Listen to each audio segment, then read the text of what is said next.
Well, this was a nice little surprise, seeing one of my mutuals on here debunk and take apart the thought process of somebody that I've done a ton of videos on, that crazy coot that sits on her front porch and chain smokes. Enjoy this. Hey everybody, this lady calls herself Southern Mommy, and she's saying the same thing that a lot of MAGA supporters are these days. So I'm going to let her talk, and I'll be back in 1 second. Why didn't Biden bring out the list the 4 years he was in office? Tell me that.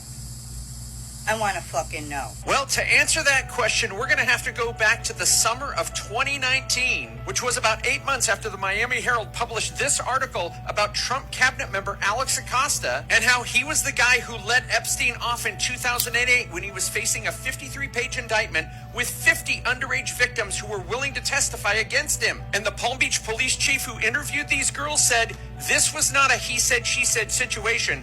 This was 50-something she's and one he, and the she's all basically told the same story. But of course, Alex Acosta here ignored all of those victims and allowed Jeffrey Epstein to plead guilty to just one charge of soliciting prostitution, which basically let him out of jail free. But because Alex Acosta kept this deal secret from Epstein's victims, there was a lawsuit that alleged that Epstein's federal non-prosecution agreement was illegal, which allowed him to be arrested again. But of course, that wasn't before 2017 when Trump weirdly named Alex Acosta labor secretary, giving him a cabinet position for some reason. And of course, that leads us to July 7th of 2019 when Jeffrey Epstein was rearrested. And just 1 day later, Jeffrey Epstein's New York City home was raided, where they probably did find that list. But of course, when it became apparent how sleazy Alex Acosta's deal was, he was forced to step down from Trump's administration, but not before Trump could weirdly defend Alex Acosta for this sleazy plea deal. And of course, less than a month later, Jeffrey Epstein was found dead in a prison cell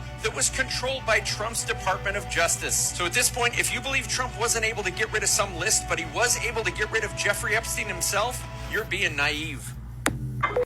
And if I could piggyback on that, why didn't Biden do it either isn't a defense of Trump.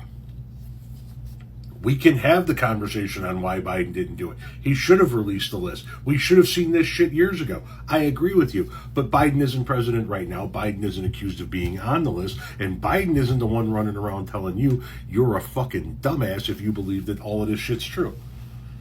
That's the guy who's in office now. Deal with what's happening now.